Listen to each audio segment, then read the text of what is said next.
Il n'y a pas de problème. Ça marche. Allez-y. Bonjour, chers panélistes. Il est toujours difficile de prendre la parole après l'intervention du professeur Tidjani, l'intervention du secrétaire général dans son discours d'ouverture, mais nous allons faire l'exercice de pouvoir répondre un peu en déblayant un peu l'administration territoriale et l'organisation administrative du Niger. Vous le savez, tout comme moi, que le Niger est vaste, 1 287 000 km², avec une organisation administrative qui a débuté dès l'avènement des indépendances. Nous savons également que, à l'avènement des indépendances, des essais ont eu lieu pour l'organisation administrative du découpage territorial de la République du Niger. À travers une première loi, la loi 61-050 du 31 décembre 1961, qui a assuré une continuité du découpage laissé par le colonisateur, c'est-à-dire des cercles et des subdivisions. À partir de 1964, selon la loi 64-023 du 17 juillet 1964, l'option est prise de mettre en œuvre le double principe de la décentralisation et de la déconcentration au Niger.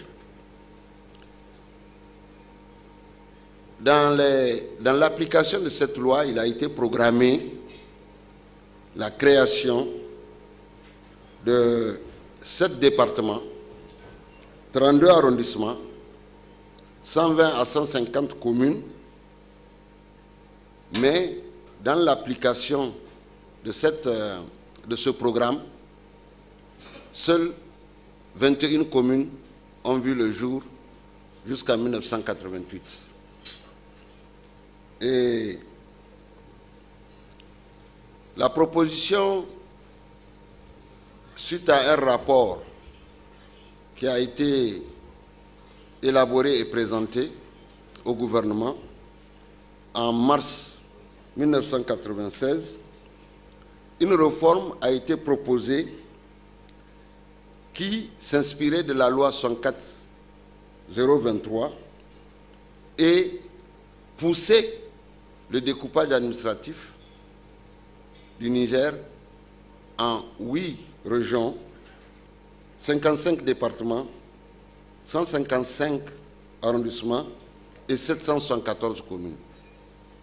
Mais cette proposition n'a pas vu le jour parce que des modifications sont intervenues en cours de chemin, ce qui a fait qu'en 1999, le nombre de départements est resté intact, c'est-à-dire 35, et le nombre de communes a été porté à 75 avec les élections locales de février 1999. En 2005, suite aux élections locales validées pour les 265 communes, il y a eu des efforts qui ont été consentis également par les politiques du Niger en consacrant à partir de 2011 les 8 régions que nous connaissons, 8 régions circonscriptions administratives, 7 régions collectivités territoriales, 63 départements, 265 communes. Donc, on pousse au fur et à mesure pour augmenter les niveaux de découpage, aussi bien en matière de déconcentration qu'en matière de décentralisation. Et aujourd'hui, nous sommes dans cette phase. En 2016-2017, une tentative a été faite, mais qui a échoué très rapidement, où il s'agissait de faire une densification des départements pour amener le nombre de départements à 83 afin de pouvoir réorganiser l'exercice de la tutelle au niveau des communes qui existaient. Mais cette tentative, je dis bien, a été abandonnée suite à quelques revendications et les politiques, les autorités ont estimé que cette démarche peut être s'inédiée. Notez seulement que la question la plus importante pour nous ici, c'est de savoir que tous les chefs-lieux de départements, des 63 départements, sont considérés comme des communes urbaines. Même si, dans le langage courant, on les appelle des communes rurales, c'est des communes urbaines. Alors, le principe de couplage de la déconcentration à la décentralisation est une approche, je disais tantôt, qui a vu le jour dès l'avènement aux indépendances. Renforcée par l'option de la Conférence nationale souveraine de 1991, qui a fait une option claire d'une décentralisation au lieu d'un fédéralisme. L'option est née là-bas, où il n'est pas question d'aller vers un fédéralisme, mais plus vers une décentralisation beaucoup plus large. Pourquoi? L'aspect pédagogique qu'on tire de cette option est que le développement territorial doit être promu afin de réduire les disparités entre les entités. C'est une vieille question qui existe dans le premier plan quinquennal et décennal du Niger, la prospective décennale du Niger, la réduction des disparités pour qu'il y ait une émergence des collectivités territoriales. Deuxième pédagogie qu'on tire de l'option de la décentralisation au lieu du fédéralisme, c'est qu'il faut qu'il y ait une réconciliation nationale, un maintien de la cohésion sociale et la mise en œuvre de tous les mécanismes qui existent, tant du point de vue communautaire que moderne, pour créer les conditions de dialogue entre les communautés et les autorités. Et depuis 2021, particulièrement avril 2021, à l'occasion du discours programme de son Excellence, Monsieur le Président de la République, Mohamed Bazoum, il a lancé ou il a réitéré que nous devons passer d'une administration de commandement à une administration de développement. C'est, disons, un slogan qui existait depuis 1975, mais on n'a pas accordé toute l'importance qu'il fallait. Le commandant reste toujours le commandant. Dans cette salle encore, il y a des personnalités qui portent ce nom. On les appelle commandants toujours. J'ai vu le commandant Idriss Moussa. J'ai vu le commandant Issa Ibrahim. On les appelle toujours commandants.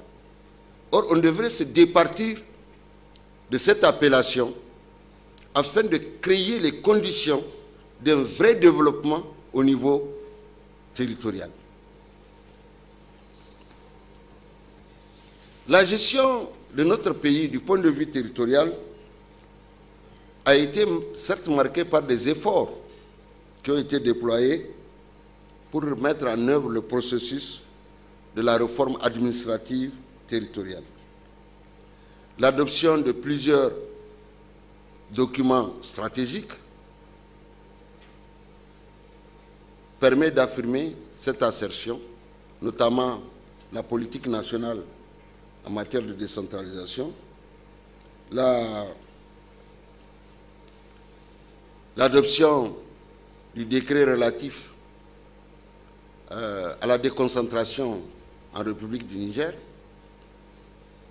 la densification de l'administration depuis un certain temps et le soutien à la présence de l'État au niveau territorial qui est, disons, inscrit au quotidien. Mais avec tous ces efforts, nous constatons qu'il y a des faiblesses.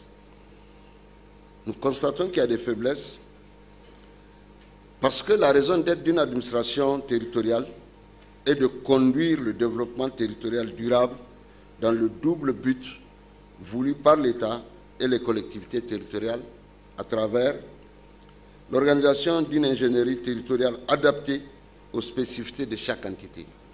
Tantôt, je parlais de réduction de la disparité, des disparités entre les régions.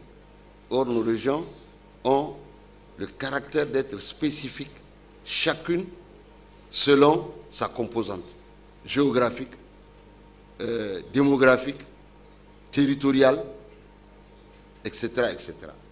Je prends à titre d'exemple, quand je prends la région de Maradi, on me parle plus d'une région économique, d'une région de production rurale, et quand je prends Agadez, on me parle plus d'une région minière.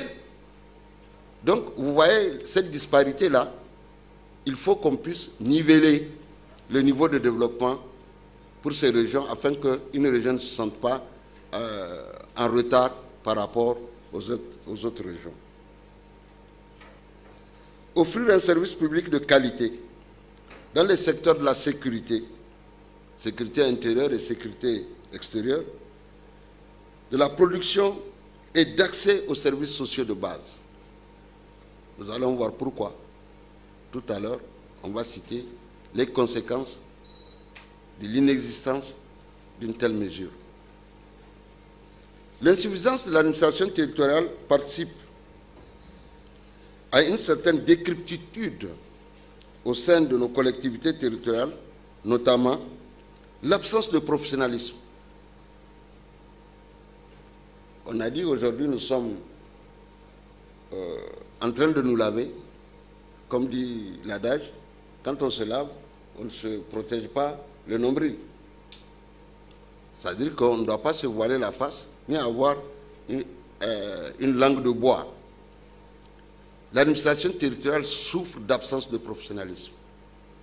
Je le dis, en tant que directeur général de l'administration territoriale, je sais ce que vaut les cadres sur le terrain. Je sais qu'il y a un déficit de ressources humaines qui empêche de s'asseoir pour prendre des initiatives, pour proposer des actions futures ou des actions à venir. L'interférence politique dans la gestion de nos administrations au niveau territorial. L'insuffisance de responsabilité des entités et des cadres dévolus aux différentes missions. Le développement d'une insécurité liée à la pauvreté endémique de nos populations et de nos jeunes en particulier. Les conflits de compétences dans les interventions des ministères sectoriels. Il n'est pas rare aujourd'hui de voir un ministère débarquer chez un gouverneur. Je suis venu, je vais faire ça. Or, le gouverneur a une tutelle, c'est le ministère de l'Intérieur. Le ministère de l'Intérieur n'est informé que par une correspondance laconique qui dit telle mission va se rendre à Dosso pour faire telle chose. Or, nous devons aller au-delà. Parce qu'une gestion, gérer, c'est prévoir. Gérer, c'est planifier. Pour que ces missions réussissent sur le terrain, il faut que l'autorité de tutelle dont relèvent ces collectivités soit pleinement informer et programmer les sorties. Mais il n'est pas rare qu'on nous téléphone. Ah, nous on a écrit une lettre au ministère de l'Intérieur. Le gouverneur dit qu'il n'a pas reçu le message. Ou bien, on fait un PDC avec une commune. Le ministère en charge des collectivités territoriales décentralisées n'est informé que laconiquement.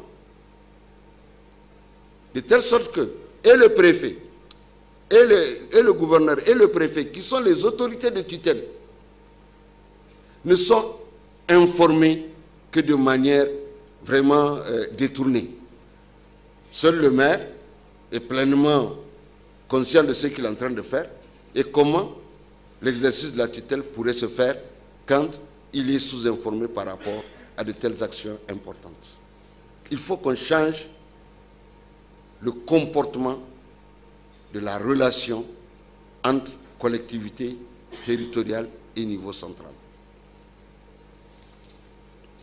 On va inviter le DGATB à passer à quelques recommandations phares. Bon, d'accord.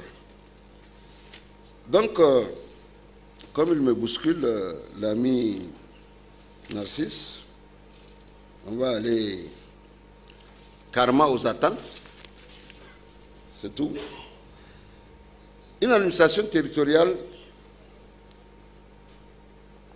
doit être à même de se rendre plus visible par ses symboles, ses attributs de pouvoir dans chaque entité. C'est une recommandation forte. Parce que quand vous vous déplacez à l'intérieur du pays, vous pouvez déboucher sur une commune, déboucher sur une préfecture, déboucher à un gouvernorat. Si on ne vous dit pas voilà par où il faut passer pour y arriver, vous n'allez jamais trouver ce service-là. Or, la visibilité, l'accès sont des éléments très utiles pour l'administration territoriale.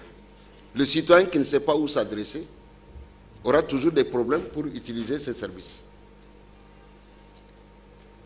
Marquer la présence persuasive de l'État par des actions préventives et éducatives, des actions de développement et l'offre d'un service public de qualité. L'administration territoriale doit pouvoir affirmer la présence de l'État au niveau local. Parce que le gouverneur, le préfet, le maire représentent chacun dans son ressort l'ensemble du pouvoir central. Le président de la République, chacun des membres du gouvernement, tout ce qui a comme structure au niveau national, ce sont les représentants de l'État au niveau local. Restaurer l'autorité de l'État. Pour qu'une administration territoriale ait de la considération et du respect vis-à-vis des usagers du service public, il faut que l'administration, c'est-à-dire l'entité, la structure, puisse restaurer l'autorité de l'État. Cette restauration peut passer, je ne serai pas exhaustif, dans la qualité du service qu'on rend aux populations. L'organisation sociale qu'on pose, le comportement de l'autorité vis-à-vis des usagers du service public. Et enfin, dernière recommandation, ou les attentes que nous voulons voir sortir, c'est comment appliquer les textes de la République. Parce que vous savez, l'iniquité, l'injustice sont source de frustration sociale. Ce qui fait de l'administrateur territorial un impartial dans l'application des textes. Seuls les textes guident à la prise d'une décision dans la gestion des affaires locales. Et la il faut que l'administrateur local puisse s'investir dans la mobilisation des ressources. Parce que la décentralisation, une des clés qui est utilisée par la décentralisation, c'est de connaître les problèmes locaux et avoir les ressources locaux pour régler ces problèmes. Or, quand vous êtes administrateur et que vous vous asseyez, il faut que la solution vienne de quelque part, vous n'aurez pas la reconnaissance des usagers du service public. Et nous devrons lutter, parce qu'aujourd'hui, quand on regarde un peu nos administrations déconcentrées qui ont en charge la sécurisation du territoire au niveau de leur ressort, beaucoup manquent d'instruments et d'outils de travail. Les instruments qu'ils doivent concevoir eux-mêmes, ces instruments n'existent pas. Je prends l'exemple d'un plan de défense territoriale. Rares sont les collectivités déconcentrées dans lesquelles on peut vous présenter un plan de défense territoriale. Et si ces plans existaient, peut-être que nous allons amoindrir l'impact de l'insécurité que nous vivons aujourd'hui. Le plan d'utilisation des services déconcentrés de l'État, ceci n'existe pas. Or, nous sommes dans un processus de décentralisation. L'État, le représentant de l'État doit accompagner ces collectivités dans l'action de décentralisation. Mais il n'y a pas de planification d'utilisation des services déconcentrés de l'État. Peut-être que si ça existait, ceci permet d'avoir un accompagnement continu des collectivités territoriales dans leur politique de développement. Il y a plein d'outils comme ça qui n'existent pas au niveau territorial et que nos administrateurs doivent faire l'effort de concevoir et d'accompagner. Voilà ce que je peux dire sur ça. Maintenant, peut-être les débats vont approfondir, les débats vont faire ressortir, mais il y a un document qui a été élaboré et qui est dans vos documents qui a été distribué. Je n'ai pas voulu relire ça mot à mot, mais j'ai fait une synthèse pour aborder le sujet. Je vous remercie. Merci DGATD pour cet exposé introductif. Je demande tout simplement un commentaire de la part du professeur Tidjara.